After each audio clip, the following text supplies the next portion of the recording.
Hello all and welcome to yet another episode of my YouTube channel. My name is Monique, as you know, and I like sharing really cool life lessons and things that can basically help you on your day-to-day journey to explore and expand.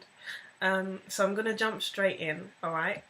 Today I want to talk to you about something really obvious, but I want to back it up with hardcore scientific evidence, and it is the power of your words. Now, I know a lot of people are like, okay, if you're like positive and speak all these good things will happen. Well, I want to prove that it's true.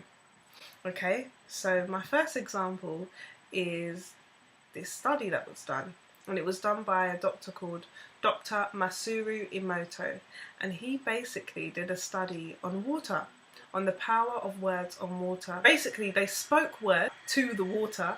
They froze it and then they magnified it until you could literally see the particles. And in these particles, they found some amazing things, alright?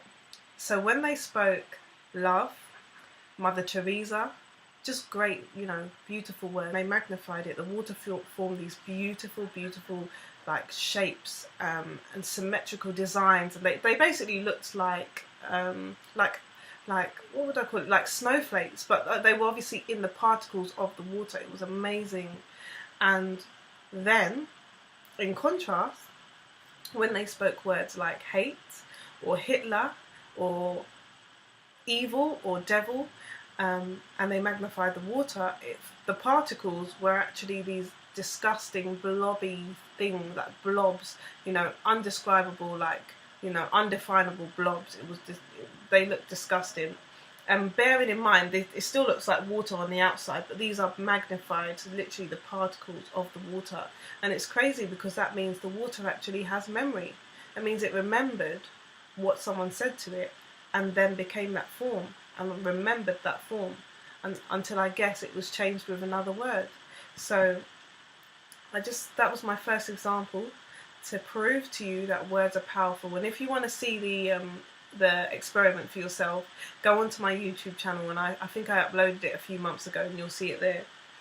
But the other thing I want to tell you about is how to do it on your own, and how loads of people have actually seen how powerful words are by doing their own experiments.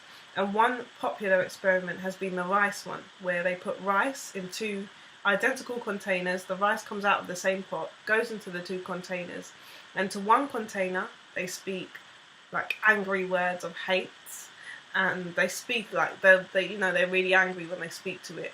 And then to the other pot they speak words of love and gratitude and appreciation, and they really feel it when they speak to the rice. I know it sounds crazy, right? And then in a few weeks or a few days they look at both tubs of rice, and the rice that they've spoken hate to is mouldy, grungy and disgusting. And the rice that they spoke love to is literally perfect.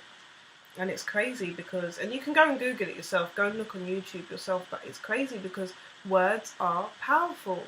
And if you think about how powerful words were on water in that Dr. Masaru Emoto experiment, how much more powerful are words going to be on our body if we are more than 70% water? So, it's testament to the fact that words can actually change the biochemical makeup of yourself, your body, of nature, of the things around you. And I'll give you one last experiment of how powerful words are, and even envisioning and visualization. There was an experiment done on these old men, these two groups of old men, and there was one group of old men and another group of old men. And the first group of old men were told to go back to the olden days and basically reminisce about the good old days, right? And the other group were told to go back to the same time in the past, but imagine they were basically young again, like 20 years old, like they were young, and they were supposed to act as if they were young, pretend they were young again. The group that reminisced about the olden days didn't see much change.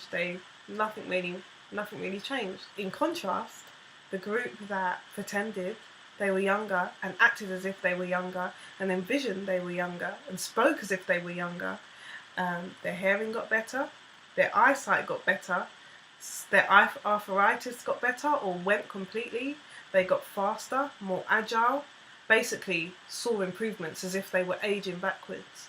And I just want to reiterate to you how powerful your words are, and how powerful really envisioning and stepping into who you really are is, you know. And it's something that we all deal with, like all have to deal with and try and master day to day. Like I have to try and master it myself. But I just want to remind you that, your words are powerful. Choose them carefully.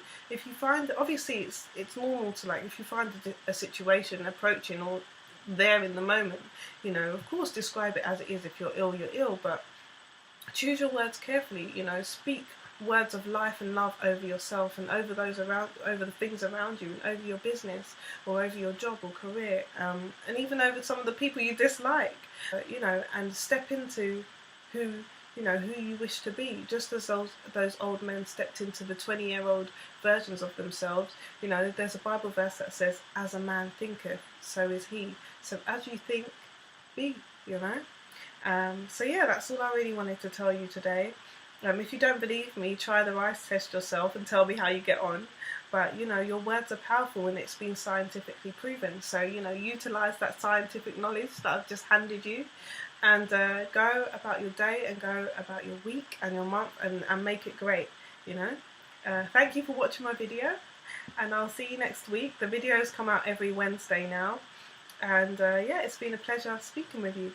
And don't forget to follow me on Instagram and Snapchat, and make sure you subscribe, by the way. Make sure you subscribe to my channel so you can get notifications when I bring out new videos of really cool things. Alright? Thank you guys. Take care. Bye.